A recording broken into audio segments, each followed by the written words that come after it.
Ada kalanya Allah Subhanahu Wa Taala tingkatkan ibadat kita ini dengan tempat. Bila kita beribadat satu tempat lebih baik dari tempat yang lain.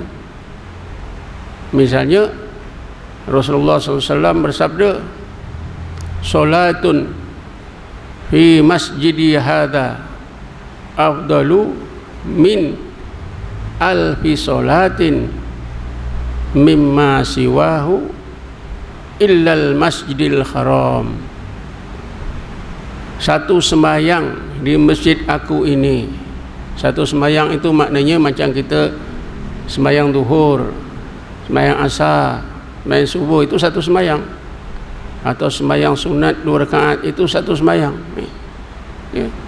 Atau sembahyang tobat 2 rakaat, itu satu sembahyang. Jadi Nabi kata, satu sembahyang di masjid aku ini, masjid Nabi di Madinah itu, lebih baik 1000 kali, lebih baik 1000 kali berbanding lebih baik 1000 kali berbanding di mana-mana masjid yang lain kecuali Masjidil Haram. Maknanya kalau kita sembahyang di Masjid Mujahidin ini 1000 sembahyang, ya, kita sembahyang satu sembahyang saja di Masjid Nabi sama. Katalah tuan-tuan sembahyang sunat taubat 1000 kali, 2 rakaat 1000. Kalau di sini berapa bulan agak-agak, makan masa lama. Tapi pergi Masjid Nabi sekali saja. Kemudian Nabi menyambung, salatun fi masjidil haram afdalu min mi'ati salatin fi masjidi. Satu sembahyang di Masjidil Haram adalah lebih baik, lebih afdal 100 kali sembahyang di masjid aku. Kalau di Masjid Nabi 1000, di Masjidil Haram itu, ya, macam lebih baik 100 kali ganda. Dia artinya 1000 kali 100. Ini bermakna kalau kita sembahyang di Masjidil Haram, kita dapat gandaan 100.000. Kita buat satu sembahyang zuhur di Masjidil Haram, macam kita sembahyang zuhur 1000 kali di masjid kita ini. Boleh tak kita, ya, sembahyang di Masjid Nabi dan Masjidil Haram kerana nak dapat gandaan ni? Jawabnya boleh. Jawapannya boleh. Tetapi akhir hadis itu tuan-tuan, Nabi ada menyebutkan yang terbaik.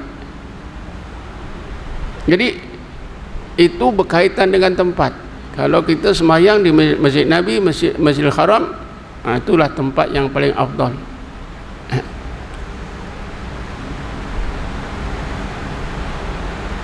Kenapa Masjidil Haram ni sangat afdal tuan-tuan? Saya pernah terbaca dalam sebuah buku, kerana tempat dibina Kaabah itu adalah tempat di atas muka bumi ini, kawasan di atas muka bumi ini yang Allah pilih untuk ibadat para malaikat. Para malaikat dari langit sana turun beribadat di muka bumi, di situlah. Sebab itulah sesuailah dengan Nabi Muhammad, kedudukan Nabi Muhammad sebagai Sayyidul Mursalin, penghulu semua nabi-nabi dan rasul yang diutus oleh Allah, dimuliakan oleh Allah, dipilihkan pusat ibadatnya di mana para malaikat beribadat. Ini pilihan Allah tuan-tuan, bukan pilihan Nabi. pilihan Allah sebaik-baik pilihan. Jadi akhir hadis ini tuan-tuan, Nabi menyebutkan kaedah yang lain. Itu tadi kaedah nak meningkatkan ibadat kita. Kalau kita tak mau meningkatkan ibadat kita, nak membanyakkan pahala pun boleh. Tapi sebenarnya digandakan tu kerana lebih baik. Ya. Kan ada keberkatannya tempat-tempat itu. Diberkati oleh Allah, dirahmati oleh Allah, dilimpahi oleh Allah, sentiasa rahmat Allah, nikmat Allah melimpah ke situ. Sebab itu bila kita berada di situ lebih baik berbanding tempat-tempat lain. Di akhir hadis itu tuan-tuan, Rasulullah SAW menyebutkan kaedah yang lain. Kerana Rasulullah bersabda, wa afdalu min kulli dzalika kullihi rajulun yusalli fi zawiyati baitihi rak'ataini la ya'lamuha illallah. Yang lebih baik daripada itu semua, lebih baik daripada mengerjakan sembahyang di Masjid Nabi, lebih baik mengerjakan sembahyang di Masjidil Haram, ya, ialah seseorang yang mengerjakan sembahyang 2 rakaat di bilik rumahnya. La ya'lamuha illallah, tidak ada yang mengetahui pekerjaan sembahyang 2 rakaat itu tadi kecuali Allah.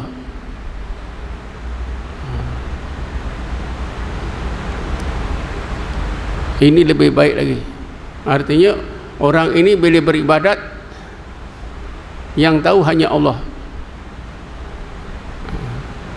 Jadi apa maksud hadis Nabi ini tuan-tuan?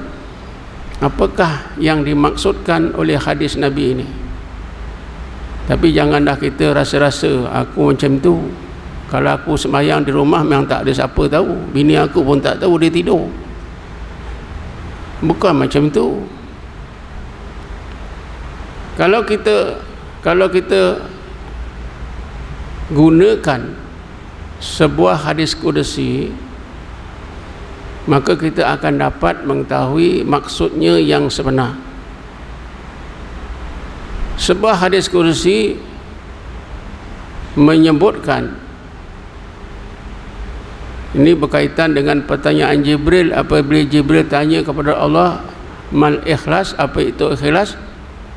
Maka Allah jawab, al-ikhlasu sirrun min asrari auda'tuhu fi qalbi man ahbabtuhu min ibadi fala yatla'hu malakun fayuktabahu wala syaitanun fayubsidahu. Ikhlas itu ialah satu rahsia dari berbagai rahsia aku yang aku letakkan di dalam hati orang-orang yang aku kasihi dari kalangan hamba-Ku. Keikhlasan seseorang itu tak dapat diketahui oleh mana-mana malaikat, wala malakun.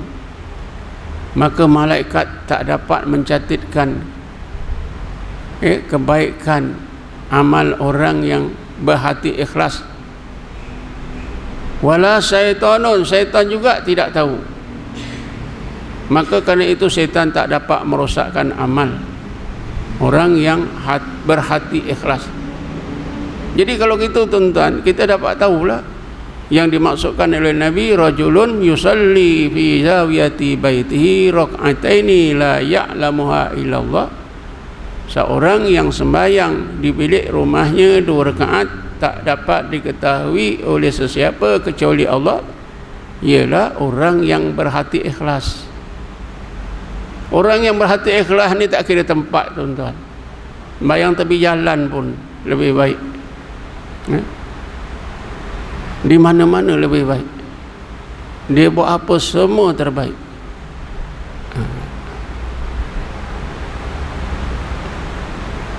Jadi dengan ini kita tahu satu kaedah lain, iaitu kaedah memperbaiki amal kita ini dengan cara kita berusaha memperbaiki hati kita, yang berarti, yang bermaksud kita berusaha berdoalah kepada Allah supaya Allah perbaiki hati kita.